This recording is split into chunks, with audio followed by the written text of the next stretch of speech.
Parti. Ce Shabbat Bezrat Hashem, Parashat HaChodesh. Parashat HaChodesh est l'une des parachiotes les plus significatives dans le quotidien du juif.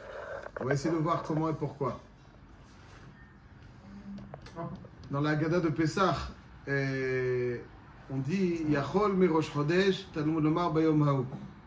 I bayom ha'u Yachol mi be'od yom, Talmud lomar ba'avur zeh. Lo amarti la b'shah shematza u'maror. Munachim lefanecha. Yachol mi Rosh Chodesh, ça veut dire qu'il y avait une éventualité qu'on doit commencer le récit de Yetziat Mitzrayim depuis Rosh Chodesh Nissan. Rosh Chodesh Nissan, donc semaine prochaine, c'est la semaine là. Yachol, j'aurais pu envisager que mi Rosh Chodesh, depuis Rosh Chodesh Nissan, on commence à compter Yetziat Mitzrayim. Talmud lomar bayom ha'u. Il y a marqué dans le pasuk V'igata levincha bayom ha'u, les morts. C'est-à-dire, on aurait pu penser qu'il faut Vigata Levincha, c'est Rosh Chodesh. Talmud lomar, Vigata Levincha, Bayom ha'u les morts. Ah, peut-être que Mi be'od yom, ça veut dire à partir de la Shrita du Korban Pessah. Mi be'od yom, quand est-ce qu'on faisait la Shrita du Korban Pessah? Le 14 dans la journée, on le consommait le 15 au soir. Yachol Mi be'od yom, Talmud lomar, ba'avur zeh. Donc, Vigata Levincha, Bayom ha'u les morts, ba'avur zeh. Asa Hashem li betzeti Mitzrayim. Donc, zeh, c'est qu'on cible la matzah, et le mitzvah de Sipur Yetziat Mitzrayim n'est en vigueur que lorsque la matzah, le mitzvah de matzah, de Pessah, de Achilat Pessah, de Achilat Matzah sont en vigueur. Donc accompagné de Pessah ou Matzah, le Sipur Yetziat Mitzrayim est en son temps. Mais lorsque on n'est pas encore dans la mitzvah de Achilat Matzah et Pessah, non. Alors, Yachol be Rosh Chodesh, c'est-à-dire on aurait pu penser qu'il faut commencer à Rosh Chodesh. Qu'est-ce qui s'est passé à Rosh Chodesh? Yetziat Mitzrayim a débuté Rosh Chodesh. Od lo yatsu. Od lo yatsu. Comme il dit si bien M. Cohen. Od lo yatsu. Si Od lo yatsu, pourquoi envisager envisager pour Rosh Chodesh? Bishlama, on peut comprendre. Mais be'od yom, il y avait la Shrita du Korban Pessah. Ok. Mais Rosh Chodesh, Makara be Rosh Chodesh. Chodesh הזה לכם ראש חודשים, ראשון הוא לכם לחודשי השנה. Chodesh הזה לכם ראש חודשים, a priori, donc le sens premier, c'est que ce mois est le premier des mois du calendrier. C'est-à-dire que dorénavant, le Ham Israël dispose de son temps. Un esclave ne dispose pas de son temps, il ne peut pas l'utiliser correctement. Et lorsqu'on arrive au mois de Nissan, Moshe Rabbeinu annonce au Ham Israël, sachez que ce mois-là sera lachem, Chodesh הזה lachem, pour vous. C'est-à-dire, c'est le premier des mois que vous pourrez utilisé correctement alors que vous étiez jusqu'à présent soumis à quelqu'un d'autre, donc vous ne disposez pas de votre temps. Dorénavant, vous disposerez de votre temps. Ça, c'est le sens premier. Mais a priori, il y a une redondance. Chodesh hazeh lachem Rosh Chodashim, Rishon ou lachem le Chodshi Hashana. C'est la même chose. C'est quoi Rosh Chodashim? Ce mois, Nissan, est le premier des mois. Rishon ou lachem le Chodshi Hashana, c'est la même chose. La Gemara dans Rosh Hashanah nous dit d'Afraf.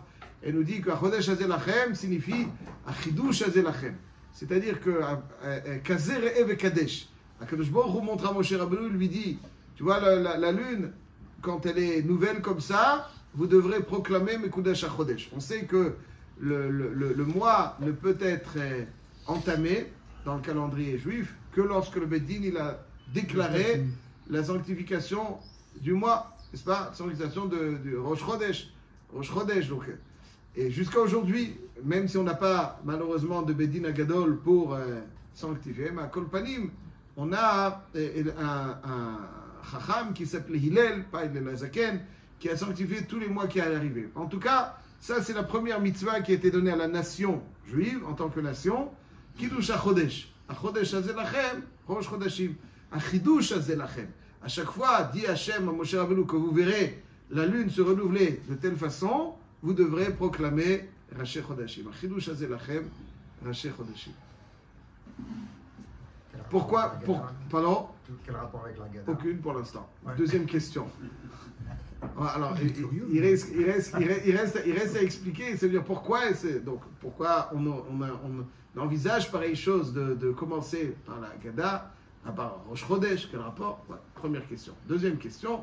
Pourquoi la première mitzvah qui a été donnée à la nation, en tant que nation, c'est la mitzvah de Kiddush HaChodesh qui a priori ne concerne qu'une petite partie, le Beddin. On aurait pu commencer par une mitzvah. Ouais. Et c'est quelque part le préambule à la mitzvah de Korban Pessah. C'est-à-dire que, autrement dit, ce qu'on voit, le processus de Geulat Mitzrayim a été entamé Rosh Chodesh Nissan pour aboutir finalement à Pessah, au 15. Puis Rosh Chodesh, il y a un processus. Et la mitzvah de Kiddush HaChodesh illustre ce processus. On va essayer de voir comment. Goûter un petit peu. C'est un sujet, on peut goûter un petit peu. Bon idée. L'un des fondamentaux du quotidien du juif, de la nation juive dans son ensemble, et puis mais surtout chaque individualité juive, c'est la capacité à se renouveler. Le Ham Israël, c'est le peuple qui est capable de se renouveler sans cesse. Même s'il a subi ce qu'il a subi, il se renouvelle. Il se renouvelle. C'est le peuple du renouveau. Individuellement, ce qu'Hachem attend d'un juif, et on va tout de suite le voir avec plus d'insistance, c'est qu'il soit constamment dans un processus de renouveau. Alors, dans un sens très premier, dans un monde superficiel, le renouveau est synonyme d'autre chose. C'est-à-dire d'autre chose, ça veut dire que je passe comme un papillon d'une fleur à une autre. Cette fleur, je l'ai exploitée suffisamment, butinée. Et après, donc, je passe à une autre fleur. Donc, cette voiture, je passe à une voiture. Ce canapé, je passe à un autre canapé. Cette destination, je passe à une autre destination. Dans ce lien que j'ai avec qui que ce soit, je passe à un autre lien. Mais en réalité, c'est-à-dire dans le monde de la rue, disons, qui n'est pas le monde du Beth Midrash, nouveau veut dire passer à autre chose.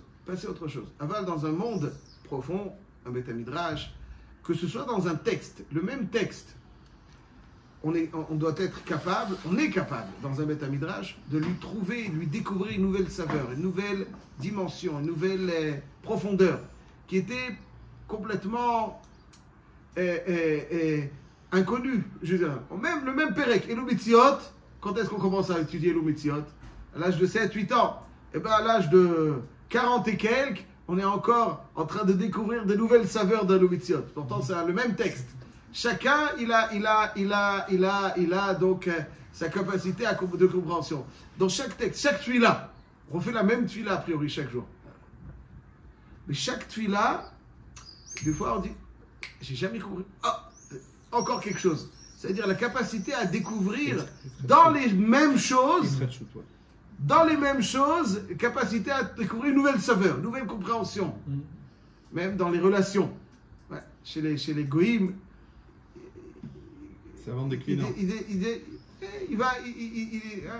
Rabbi Nathan Eibeshitz, il dit que les gens ont l'impression, et je leur dis des fois, quand je suis un petit peu avec des plus jeunes, je leur dis, vous avez l'impression que vous êtes très beaux. Certains ont l'impression qu'ils sont beaux, ils seront irrésistibles toute leur vie.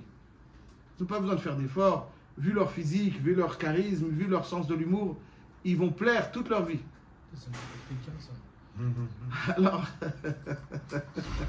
je leur dis, sachez que même la personne la plus belle, quand elle a une relation au bout de 1 mois, 2 mois, 6 mois, 5 ans, même la personne la plus belle au bout d'un certain temps, ça y est. Ça, c'est si tu es rattaché que à la facette extérieure. Ouais, n'est-ce pas? On connaît dans le monde de la bêtise et de la sottise. Tu as 2 personnes qui sont a priori chacun très beaux. Et ce truc, qu'est-ce que tu veux? Au bout de quelques temps, c'est fini. Makara. Elle disait l'otam veloréar. Ça, il n'y a plus de goût. Il n'y a plus de goût. Pourquoi il n'y a plus de goût? Parce qu'il n'y a plus de goût. Pourquoi? Parce que c'est comme ça. Toutes les choses, si on est rattaché qu'uniquement à l'écorce, de la dimension superficielle de la chose, et ben, au bout d'un certain temps, inéluctablement, la chose n'a plus de saveur. Et donc il faut passer à autre chose. Et c'est ça le monde de la rue. Le monde de la rue, c'est passer à autre chose. Pourquoi? Parce qu'il n'y a plus de saveur.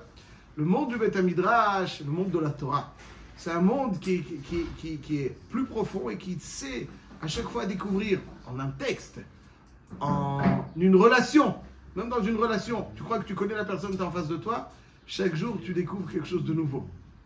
Chaque jour tu découvres quelque chose de nouveau. Chaque jour tu découvres une nouvelle saveur, une nouvelle facette qui était enfouie et qui finalement est découverte. Et donc ça génère dans tout quelque chose d'absolument nouveau. Et c'est une dynamique.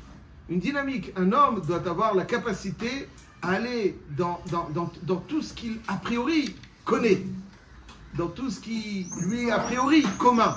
Il doit avoir la capacité à aller chercher quelque chose de nouveau. Le monde est tellement riche, donc il y a toujours quelque chose de profondeur. Si quelqu'un est superficiel, et ben voilà, il s'arrête à... C'est la même tfila, c'est le même Dav Gemara, c'est la même personne, tout est même. Tout est même. Si tout est même, effectivement, tu te trouves dans le... Tu auras une vie tumultueuse et superficielle et sans consistance. Tu n'as pas de possibilité de rattachement profond. Mais si tu as suffisamment de profondeur, ce qui est exigé du juif, et on le verra Bezrat Hashem demain avec plus de profondeur, tu vas avoir la capacité à aller te rattacher aux profondeurs des choses, et lorsque tu es dans une dynamique de recherche, d'aller à l'intérieur des choses, à chaque fois tu découvres une saveur renouvelée, et c'est finalement l'une des formes du renouvellement indispensable à toute vie juive et ce qui est exigé dans la Torah. Et Bezrat Hashem, demain on continuera cela avec aussi un approfondissement supplémentaire.